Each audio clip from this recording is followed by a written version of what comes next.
હવે વાત પ્રધાનમંત્રી મોદીના યુરોપ પ્રવાસની।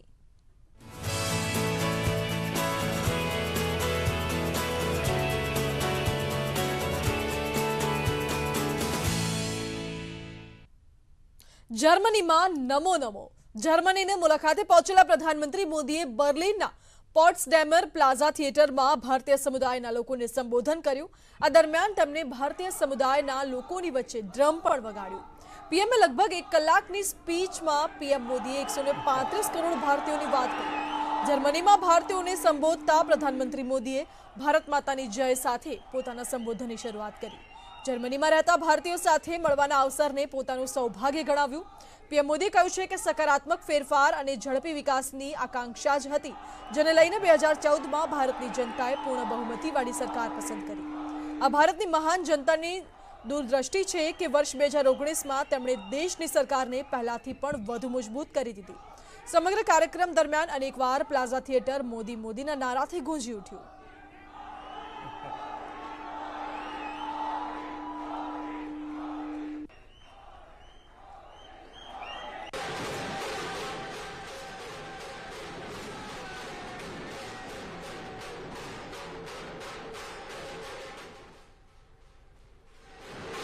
जब मैं कोटि कोटि हिंदुस्तानियों की बात करता हूं तो सिर्फ वो लोग नहीं जो वहां रहते हैं, वे लोग भी जो यहां रहते हैं। मेरी इस बात में दुनिया के हर कोने में बसने वाले मां भारत के मां संतानों की बात है। भारत मन बन चुका है और भारत ने वो मन बना लिया है। भारत आज संकल्प लेकर के आगे बढ़ रहा है। आज भारत को पता है कहां जाना है, कैसे जाना है, कब तक जाना है।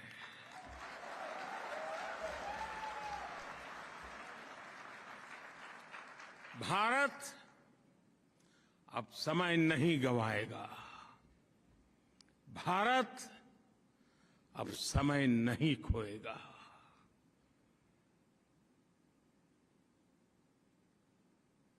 आज वक्त क्या है,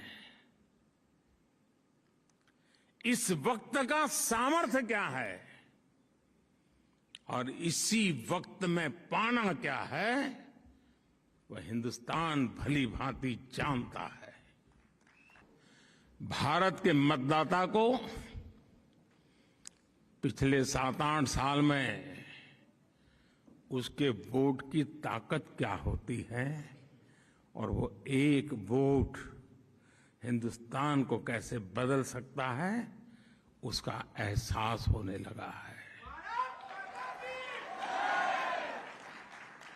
2014 में भारत की जनता ने पूर्ण बहुमत वाली सरकार चुनी और 30 साल के बाद ऐसा हुआ है। ये भारत की महान जनता की दूरदृष्टि है। साथियों, इस साल हम अपनी आजादी का 75वां वर्ष मना रहे हैं। मैं देश का पहला प्रधानमंत्री ऐसा हूं जो आजाद हिंदुस्तान में पैदा हुआ हूं।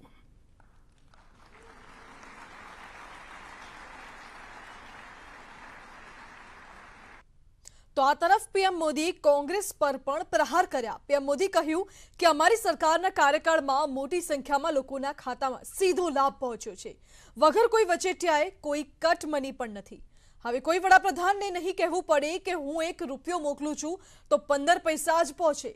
પીએમએ નામ લીધા વગર કોંગ્રેસ પર નિશાન સાધતા કહ્યું છે કે તે કયો પંજો હતો જે 85 પૈસા લઈ લેતો હતો। आज के भारत में सरकार नहीं, मोदी नहीं, बल्कि देश की कोटि कोटि जन ड्राइविंग फोर्स पर बैठे हुए हैं।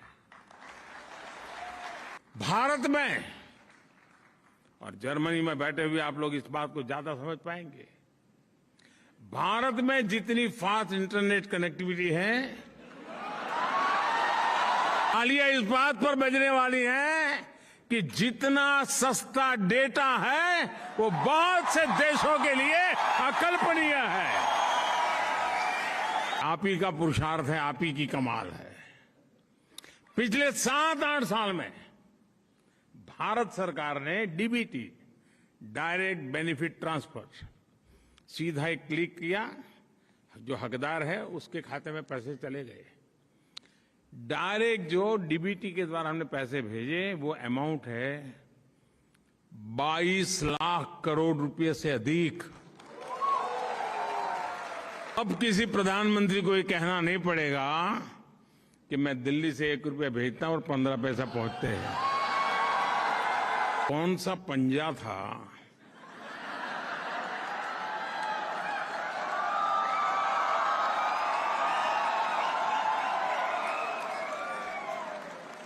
जो 85 पैसा घिस लेता था।